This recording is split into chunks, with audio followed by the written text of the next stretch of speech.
Okay, which is loaded from USB. You get to this screen, just put HDAT2 76. Well, that depends on what version you're using. So it's pulled up the Toshiba. So we'll just have a look in here. So to do hidden sectors and that, you need to go to HPA. And you can set the max address. You press this insert button, and that gives you an option here. And then we'll say 7029168. And then you press S for set.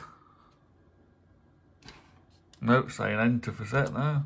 Usually that's S. Now it's S. So command completed successfully. There is a hidden area. It probably won't register it until it reboots, but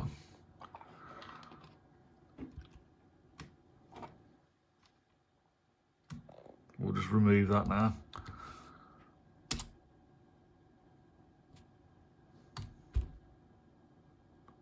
Got to do a power on reset, that's why.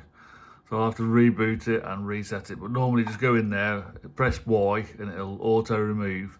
That's the main feature you're going to be needing. If someone set one and you're missing half your capacity or something, or a lot of your capacity, then just come in here, auto remove, and then you'll get your full capacity back.